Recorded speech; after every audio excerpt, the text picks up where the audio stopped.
in the criminal organization family live right across the street. Now you would think now, can figure out things. You know what I'm saying? You would think that his parents would figure it out. Maybe I need to be moving up out of here. I don't. Something is strange with that daddy over there. Something strange with them people over there. They do now. No, now. Where's all this coming from? Like, I mean, we lived in a decent middle class neighborhood, but some of the stuff that they was rolling out wasn't just. And the father owned a couple dry cleaners, Now see, back in the day, nobody knew about the dry cleaners, the cleaning the money and how you set up a legitimate business in a criminal enterprise, and you use the dry clean. We just thought the man was like George Jefferson. Now, but not really. We didn't, because he didn't look nothing like George Jefferson. Listen, that man. Let me tell you something. That man looked like he could punch a hole through you or blow your head off one. Listen, that dude right there. Nah, he. Listen, you ain't messing around with him. And so we would figure it out. Now he was listen. He was nice. He was actually nice. He talked to you. He nice as all pudding pie. But you knew. You just knew. Like if I saw somebody move across the street from me right now, well, thank God I got a house. I really don't even see who moved across the street unless I go. But the way the houses were at that time, they were real nice and close. You could see everything. You see this guy move across the street from you with his family. You're like, I don't know. The Freddie family, Freddie's family did not take that. They did not take that note. They did not take note to that. And so, everything, they was always playing together and doing the basketball and doing this and doing that. So I guess they thought that was good. Until they invited Freddie over one day.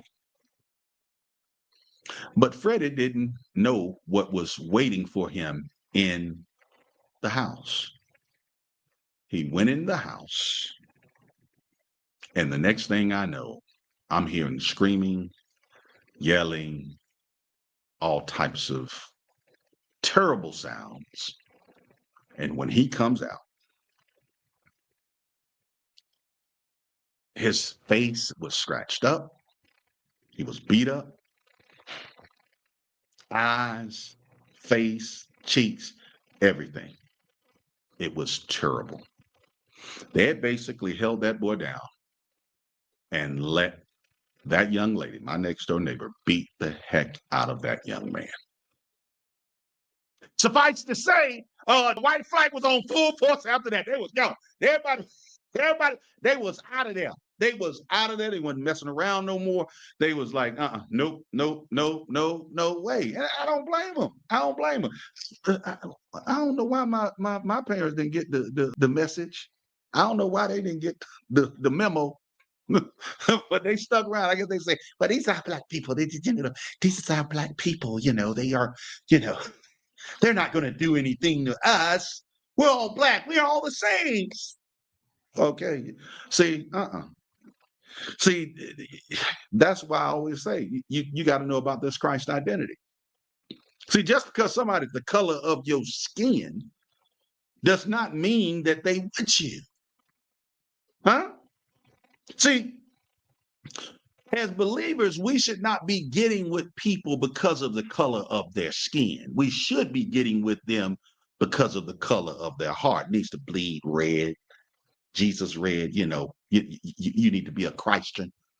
Because if you ain't that, I can't roll with you. But again, my mom and daddy didn't see that. I understand. Maybe this wasn't tall, or maybe they, I don't know. But they stuck around,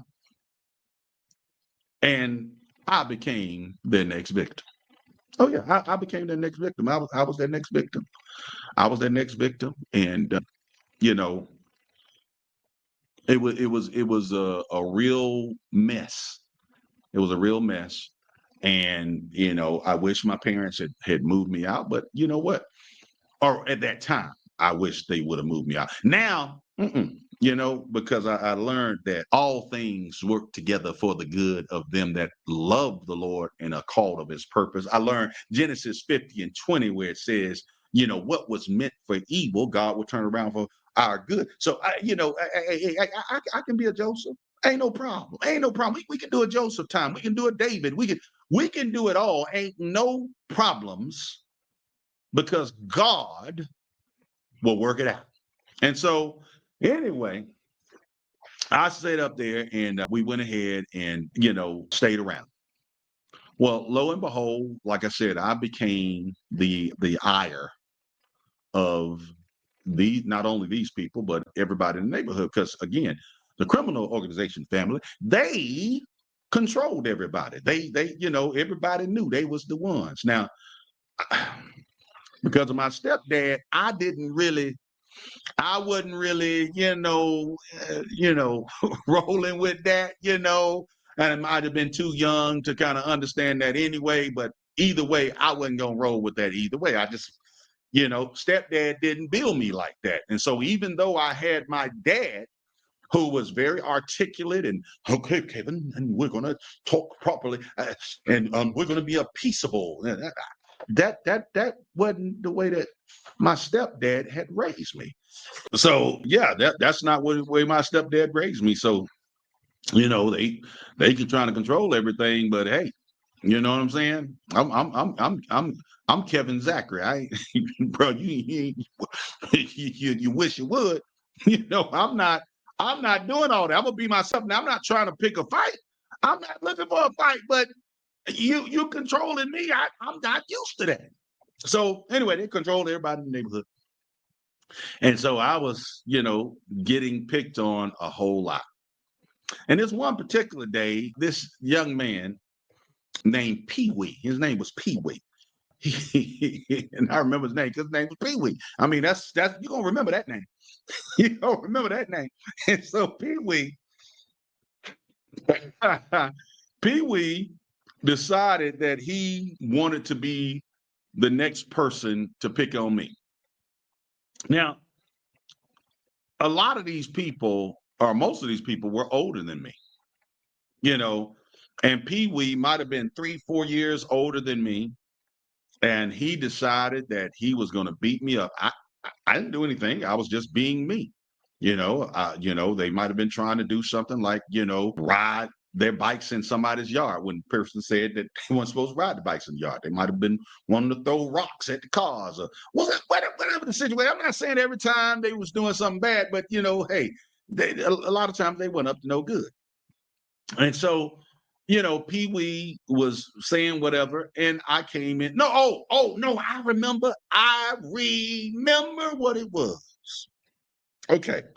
So remember, I told you my dad was like a professor. And so he had spent these 3 or 4 years really teaching me how to be, articulate, how to be educated, to know about history, all those things. He was teaching me these things at 7, 8, 9 years old. You see what I'm saying? I mean, he's teaching me early. I think even 6. But he's teaching me these things, so I knew about a lot of things that a lot of kids didn't know about. One of the things I knew about is I even knew about the Vietnam War. I knew in detail. And the one thing that I knew is that the USA didn't win the Vietnam War. So they sitting up here sitting around, they just sitting outside. You know how kids do. They just talking. Yeah, man, USA, man, we bad, man. We be taking care of everybody, man. We fighting everybody, knocking them out and everything. And we won all the wars. We won all the wars. We ain't never lost no war. We ain't never lost no fight. They talking all that stuff and everything. And I was like, wait a minute, excuse me. No, we did not win all of the wars. We did not win all of the wars, because my dad had been working on my language. We did not win all the wars. I was like, what you talking about? They did not win the Vietnam War. They did not win that war. We lost that war. Now we won all the other wars, but we did not win the Vietnam War. And I think I might have even spouted out all the different wars that we won. But we didn't win. We didn't win the Vietnam War. And boy, why I sit up there and say that. That boy whooped my butt. Whooped my butt. He whooped my butt just because I said that we didn't win all the war. Instead of going on his phone, oh, I forgot they didn't have cell phones back then. Just kidding.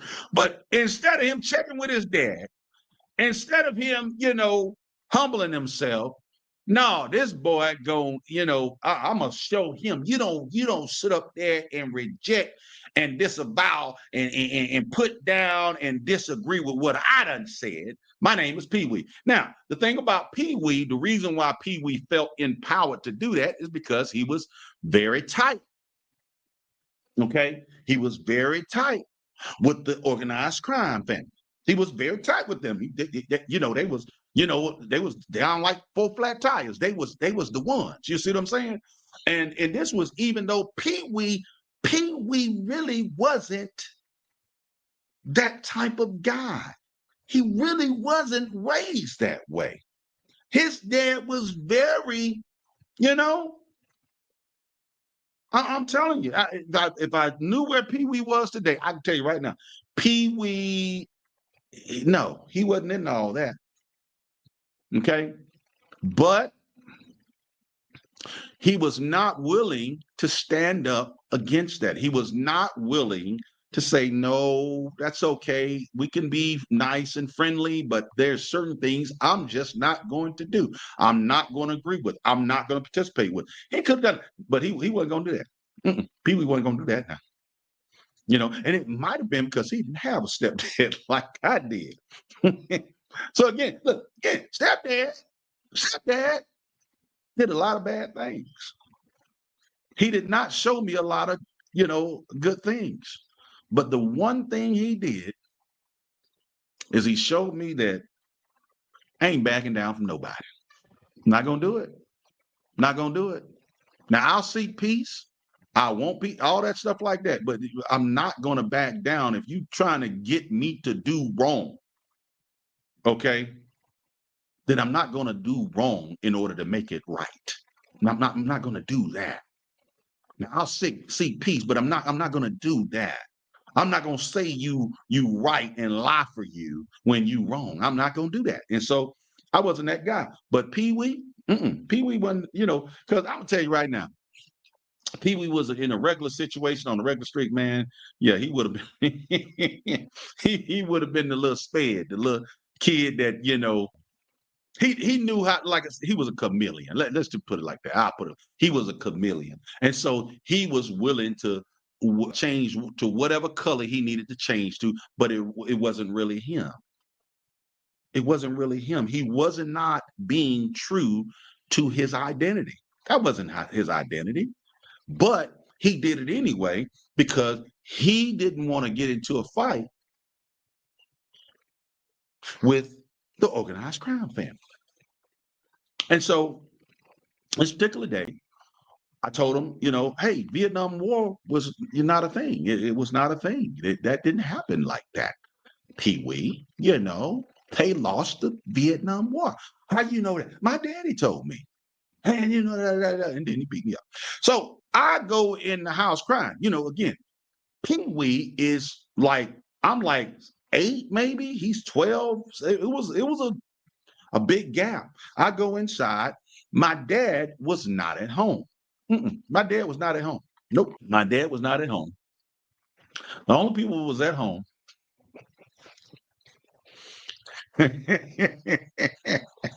was my 2 cousins that, they weren't from my dad's background. They I'm not saying they was from street, but they sure enough grew up around the street. And so I came in there crying, all the stuff like this. And they said, boy, what? You let that boy beat you up, man. You better get back out there and fight, man. You don't stand let no boy beat you up. You better go back out there and fight that boy. What you doing?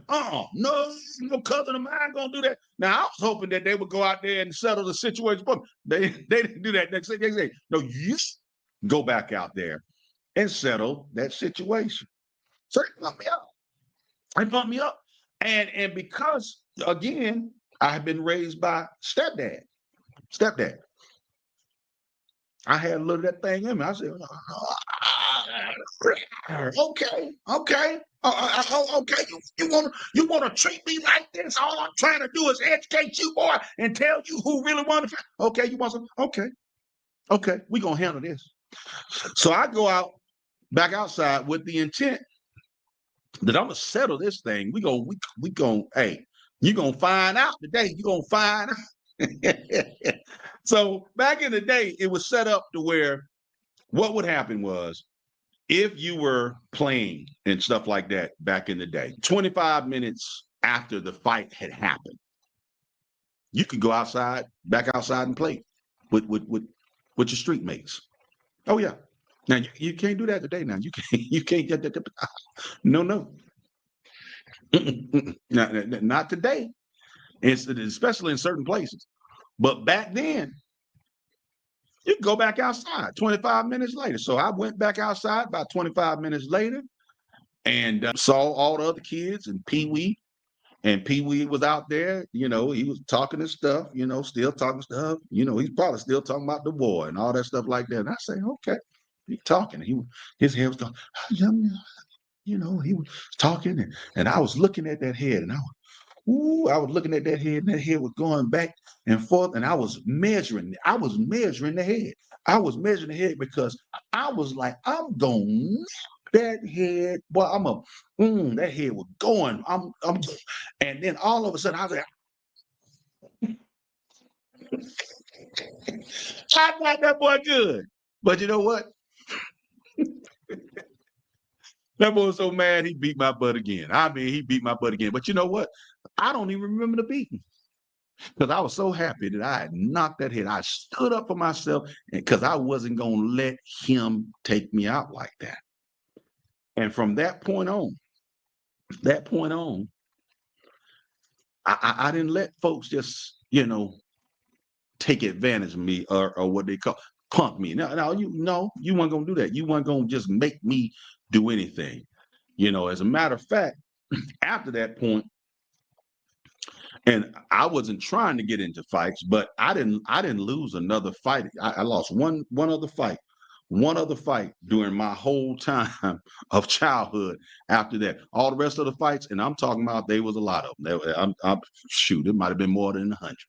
You know, I won because I wasn't going to back down. I wasn't going to punk out. I was not going to go away from the fight. Now, y'all, a lot of people might be saying, "Well, you're talking about all this fighting. You're so violent. You're a Christian. You're so violent."